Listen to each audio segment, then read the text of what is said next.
Turabaramukije kandi turabaha ikaze banywanyi bacu mudahwema gukurikira ibiganiro n'amakuru tubagezako iminsi yose kuri iyi mboneshakure ya Hejuru TV.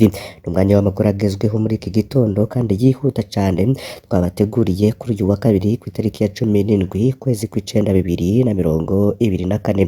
Tugiye kwibanda muri politike hamwe n'umutekano vy'i Burundi. Vyifashe gute kuri Alain Guillaume Bunyoni?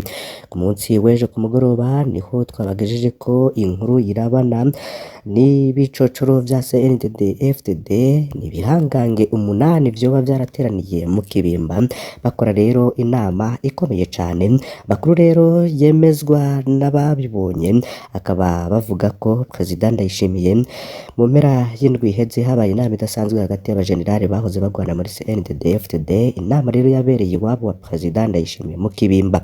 Hibajijwe vyinshi niba Alain Guillaume Bunyoni yagiye kurekurwa, nivyo tugiye kurabira hamwe, dore ko n'amakuru ahari ari uko Alain Guillaume Bunyoni akiri generale mu gipolisi. Turasubiramwo, Generale Alain Guillaume Bunyoni yaciriwe urubanza rumuha igihano cyo gufungwa ubuzima bwe bwose, ariko ku rundi ruhande mu gipolisi amapete yewe ntiyigeze afutwa, aracari generale aruta abandi mu gipolisi c'u Burundi. Ivyo vyose tugiye kubishimikirako, turabire hamwe n'umwihwezo, turabire koko niba Alain Guillaume Bunyoni ashobora kuba yava mu munyororo arimwo.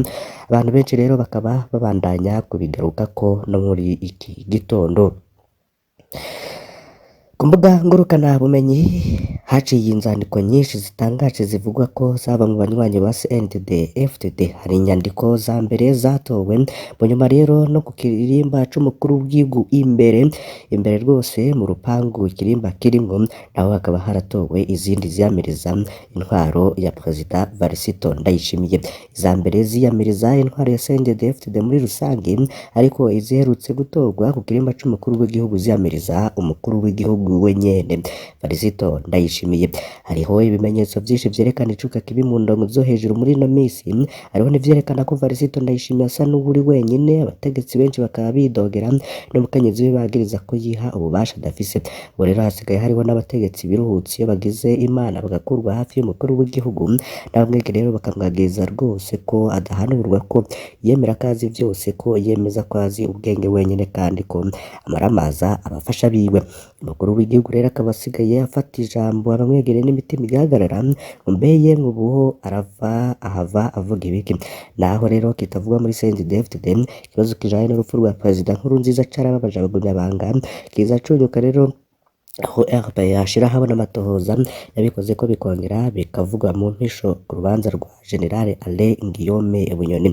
Alain Guillaume Bunyoni rero nkuko twabibabwiye aracafise amapete yose, arafise akiri mu mabanga y'umushikiranganji wa mbere, aracari umupolisi mu gihugu c'u Burundi, afise amapete menshi kurusha y'abandi bose. Bamwe rero ntibanatinya kumwita mareshale. Ivyo vyose rero bakaba bimwita bivanye n'uko mu gihugu c'u Burundi abajenerali babiri ari bafise amapete ya generale yuzuye canke generale furu. Mu gipolisi ni Generale Alain Guillaume Bunyoni, mu gisirikare ni Generale Prime Niyongabo. Haribazwa niba rero Major Generale ariwe Varisito Ndayishimiye azogumiza generale mu munyororo. Ibi vyose rero bikaba bigaruka mu mitwe y'abantu batandukanye, bakavuga ko iyi nama yabaye mu Kibimba canke aho Igitega ho Varisito Ndayishimiye avuka muri komine Giheta yoba yarategetse ko Alain Guillaume Bunyoni arekurwa. Inzankano rero zateye ubwoba President Ndayishimiye kuva hatangwe kunugwanurwa ko Generale Jacques Bucana Reverien kuri yo nabo bari biyunze bagwanya President Ndayishimiye, gutuma ko rero ibi bihangange vyose ku rugo irwiwe mu Kibimba n'inzira President Ndayishimiye yibajije ko yomufasha gusubiza hamwe n'ibihangange mbere y'amatora ya 2025. Ndetse abenshi bibaza ko Generale Alain Guillaume Bunyoni ashobora kurekurwa inyuma ya 2027, ahubwo ibintu birashobora gusubirwamwo bigahindura isura. Alain Guillaume Bunyoni akaba yarekurwa imbere y'amatora ya 2025. Ese bubivuze kiki? Abagumyabanga rero batandukanye bavuga ko igiteye ubwoba Ndayishimiye nuko indyane zikomeye mu gihe ibibazo by'ubutunzi bisa n'ivyamunaniye n'amakungu akaba yarataye icizere amufitiye. General Alain Guillaume Bunyoni rero akaba nawe yaraherutse no gukurwaho ibihano yafatiwe n'ubumwe bwa Buraya muri 2022 hamwe na 2021. Vyose rero bikaba vyerekana ko General Alain Guillaume Bunyoni afise intege n'ubundi zo kuba yagira ico akora mu butegetsi bw'u Burundi. Ariko kandi mu kiganiro c'ejo twabagejeje ko cakozwe na Pacifique Ninahazwe hamwe n'undi mumenyeshamakuru witwa Gilbert Niyonkuru, Pacifique Ninahazwe yatangaje ko abantu benshi batazi ko Alain Guillaume Bunyoni kuva na kera yahora agenda mu mabanga yiwe kandi agenda ari uwumwe. Yashaka gutunga cane, yashaka kwigwiza ko imitungo. Ivyo rero akaba yaranabivugiye no mu rubanza rwafatiwemwo ingingo harafatiriwe amazu yiwe n'amahera menshi yoba yari yabitse mu bice bitandukanye mu mazu yiwe ari mu ntara zigiye zitandukanye imbere mu gihugu c'u Burundi. Alain Guillaume Bunyoni rero tukaba tuza no gukomeza kugaruka ku nkuru ziwe cane cane muri CNDD-FDD murumviriza ko ibirimwo biteye amakenga. Iyo nama rero ivyavuyemwo n'uyu munsi tukaza kubagarukiramwo ibindi bigiye bitandukanye birabana n'umutekano, hakibazwa niba Burundi bugiye kwiyunga n'ibindi bihugu vyo mu karere kugira ngo bikore intambara rukokoma. Bihadiye makuru hagezweho ibikorwa vy'ibanze vyo gusubiramwo isoko nkuru ya Bujumbura vyaratanguye n'abifuza kuba abanyamitahe rero bakaba barahawe ikaze. Abifuza gushira imitahe mu bikorwa vyo kubaka isoko nkuru ya Bujumbura bahawe ikiringo c'ukwezi kumwe kuva kuri wa 16 Nyakanga 2024, nayo imitahe rero kazogurishwa kaza bari umiliyoni umwe. Bijeje rero gushikizwa na Fabrice Manirakiza arongoye ishiramwe Ubaka Nation Group ari kumwe n'umushikiranganje w'inyubakwa Dieudonné Dukunda, naho bariko bugurura icese ibikorwa vyo gutegura ikibanza cahahoze isoko nkuru ya Bujumbura. Bikaba biri ibikorwa vyabaye ku munsi w'ejo kuwa mbere itariki ya 16 kwezi kw'icenda 2024. Ibintu nyamukuru rero mwamenya kuri ico gikorwa co kubaka isoko nkuru ya Bujumbura kizokorwa n'ishiramwe Ubaka Nation Group nibi bikurikira bishika kuri 11. Ikintu ca mbere nuko mu ntumbero yo kwitera agateka no kudasiga inyuma Burundi n'umwe haraguruwe imiryango kugira inyubako ishigikirwe n'ikigega c'abarundi bose abanyamitahe bise One Investment Fund. Ca kabiri nuko umutahe umwe ari amafaranga 103 n'amafaranga y'abarundi canke amadolari. Ikindi ca gatatu nuko inyuma y'imisi bamenyesheje ico gikorwa imitahe irenga amajana 300 yari imaze kugurwa hamwe n'imitahe irenga amajana 200 y'amadolari. Cakane nuko amafaranga umuntu azoba ashize muri iyo nyubakwa nk'umutahe azoyungukako kuko hazoba ari ikigega ca bose. Cagatanu nuko Umurundi ashobora no kugura umutahe mu madolari kuko afise agaciro gusumba amafaranga y'amarundi. Cagatandatu nuko kuba ari hanze y'igihugu bashobora kubicisha muri banki iyo ariyo yose kuko hatanzwe nimero ya konti ayo mahera ashobora gushirwako. Icindwi nuko ivyigwa vyakoze ku bijanye n'ibizoba bigize iyo soko nkuru ya Bujumbura ntibiraba ntabanduka.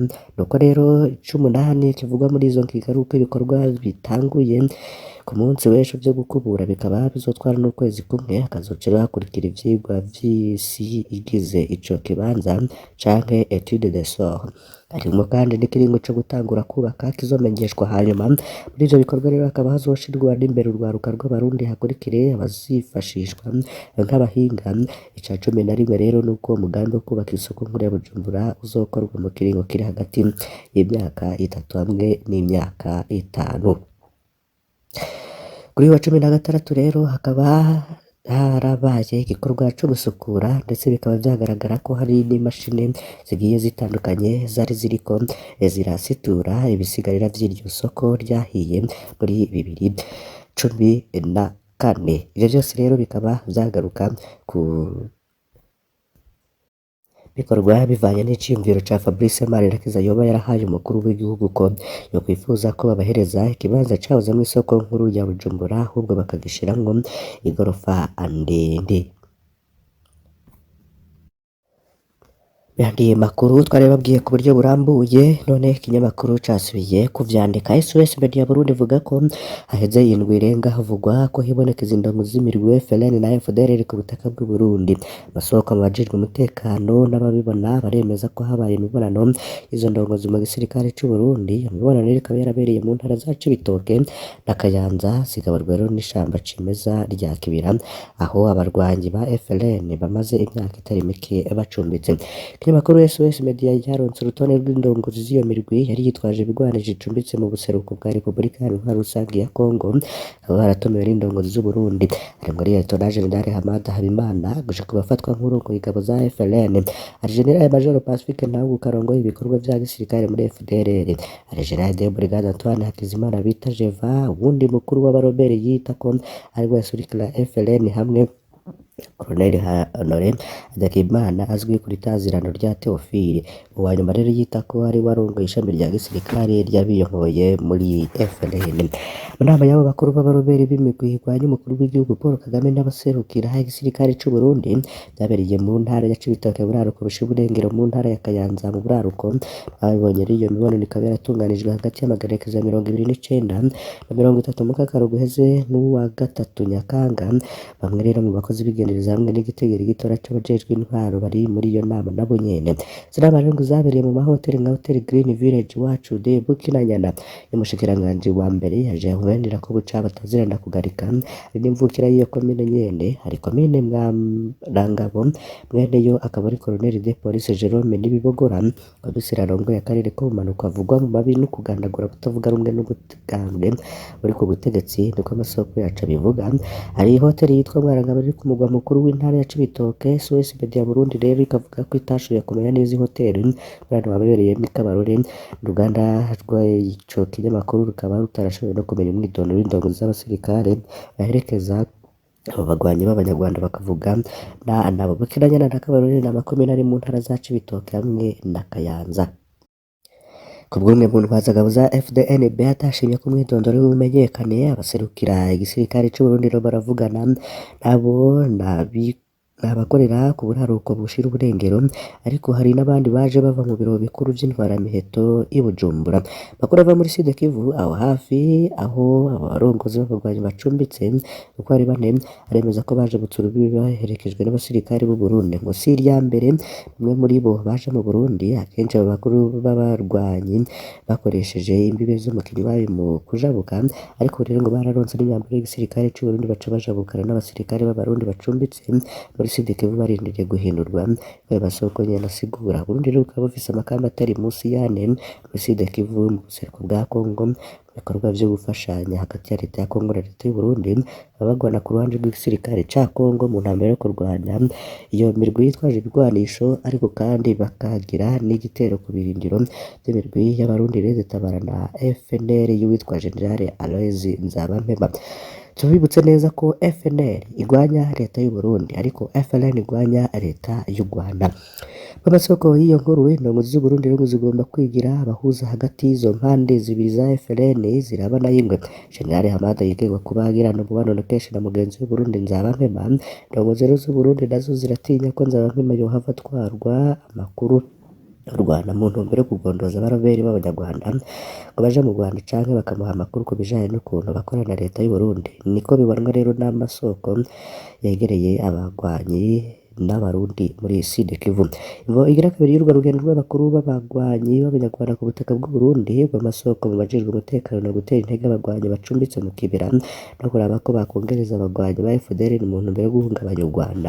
Amasoko yacu muri Sud Kivu akavuga ko hari n'ubutumire bw'indongo z'abarundi kuri abo bakuru bande b'imigwi y'abagwanyi b'abanyarwanda.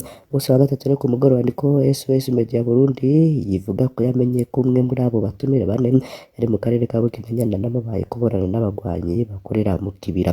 Kuva umukuru w'igihugu Ndayishimiye yashikiriye ubutegetsi muri Ruheshi 2020 kubera urupfu rw'iturumba rw'iyasubire Pierre Nkurunziza imigenderanire hagati y'indongozi z'Uburundi n'abagwanyi b'abanyarwanda ihungabana ryajwe n'uruhare benshi cane mu ntara ya Cibitoke, abaserukira umugambi uri ku butegetsi n'abadandaza begereye uyahoze ari umuhari w'abagwanyi b'abahutu barahagaritswe barungikwa mw'ibohero rikuru bagirizwa gukorana n'abansi b'u Rwanda. Muri Nyandagaro 2023 umushikiranganji wa mbere Jacques Ndirakobucayo yagabishije ko ho kwicwa abakorana bose n'abaroberi b'u Rwanda, ariko rero kuva ibiganiro vy'imigenderanire hagati ya Kigali na Gitega bihagarariye indongozi z'Uburundi zikora ku mwansi uwo ari we wese w'u Rwanda, ntabwo rero z'umwaka umukuru w'igihugu c'Uburundi Ndayishimiye yahamagaye urwaruka rw'u Rwanda kugumukana umukuru w'igihugu cabo Paul Kagame abona ko ari umusomborotsi ntirumuveko mwononye kandi ahungabanya umutekano mu karere.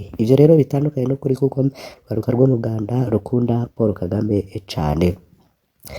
Turabakengurukiye cane ko mudahwema gukurikira amakuru n'ibiganiro tubagezaho, mbasabe kugira ngo umunsi wose tuze kubana mu makuru n'ibiganiro tuza kubagezako. Imana ibahezagire.